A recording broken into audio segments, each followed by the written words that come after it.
5 რჩევა უკეთესი ძილისთვის, მეხუთე კი ყველაზე მნიშვნელოვანია. პირველი, დაძინებამდე ბოლო 1 საათის განმავლობაში ნუ გამოიყენებ ტექნიკას, განსაკუთრებით კი სოციალურ ქსელებს. ეკრანებისგან გამოსხივებული ლურჯი სინათლე ამცირებს მელატონინის გამოყოფას და თან ამასთან ერთად ძილის წინ თუ სოციალურ მედიასაც სკროლავ, ეს ძალიან ცუდად მოქმედებს ტვინზე და არაძლევს მას განტვირთვის საშუალებას. წაიკითხე წიგნი, გააკეთე სუნთქვითი ვარჯიშები, დაბალი ინტენსივობის გაწელვები ან ნებისმიერი რამ, რაც ტვინის მოდუნებაში დაგეხმარება. მეორე, არ ჭამო დაძინებამდე 2-4 საათით ადრე. ძილის წინ ჭამა განსაკუთრებით დიდი და კომპლექსური კერძების ხელს უშლის მონელებას, ანელებს ჩაძინების პროცესს და ამცირებს ძილის ხარისხს. აქვე დავამატებ, რომ ძილის წინ ბევრი წყლის დალევაც არაა კარგი, რადგან ამან შეიძლება ღამე გაგაღვიძოს. მესამე, ივარჯიშე. ალბათ იცი, რომ ვარჯიშს უამრავი დადებითი მხარე აქვს და ის ძილზეც ძალიან კარგად მოქმედებს. ოღონდ გაითვალისწინე, რომ უშუალოდ ძილის წინ ვარჯიში არც ისე კაია, რადგან ის ზრდის სხეულში და ტემპერატურასა და ადრენალინს. ასე რომ თუ საღამოს ვარჯიშობ, გააკეთე ეს დაძინებამდე 1-2 საათით ადრე. მეოთხე, გაღუძებიდან მალევე მიიღე მზის სინათლე. დილის შუქზე 10-20 წუთის გატარებაც კი საკმარისია. ოღონდ უმჯობესია ეს გააკეთო გაღუძებიდან პირველი 1 საათის განმავლობაში. ეს ჩვევა არეგულირებს ბიოლოგიურ საათს და ხელს უწყობს მელატონინის სწორ დროს გამოყოფას, რაც ძალიან ეხმარება ძილს. მეხუთე, გქონდეს ძილის რეგულარული გრაფიკი. ეცადე რომ ყოველდღე დაიძინო და გაიღვიძო დაახლოებით 1 და იმავე დროს, შაბათ-კვირასაც კი. ეს არის ალბათ ყველაზე აუცილებელი ფაქტორი ძილისა და ზოგადი ჯანმრთელობისთვის. კვლევები აჩვენებს, რომ რეგულარული რეჟიმის ქონა ისეთივე, ან შეიძლება უფრო მნიშვნელოვანიც კია, ვიდრე ძილის ხანგრძლივობა.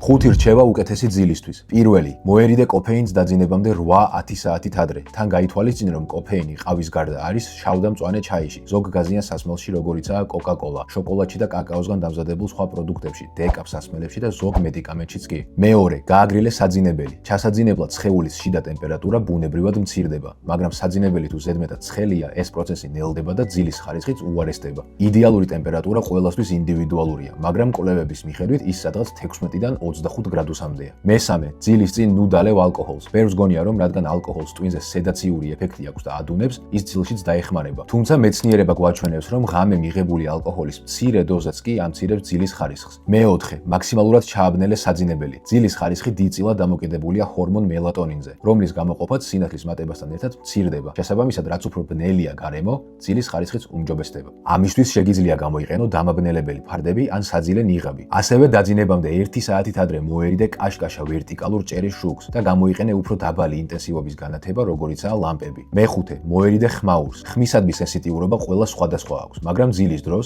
იმის და მიუხედავად გეღვიძება თუ არა, ხმამაღალი და მკვეთრი ხმები ტვინზე და ძილის ხარისხზე მაინც მოქმედებს. თუ გიყვარს სრული სიჩუმე და ამის საშუალებას გარემო არ გაძლევს, შეგიძლია გამოიყენო ყურის საცობები. ან თუ ვინმეს ურჩევნია ჩუმი და კონსტანტური ხმები, შეგიძლია საძინებელში შექმნა ეგრეთ წოდებული თეთრი ხმაური, მაგალითად კონდიციონერით ან ვენტილატორით.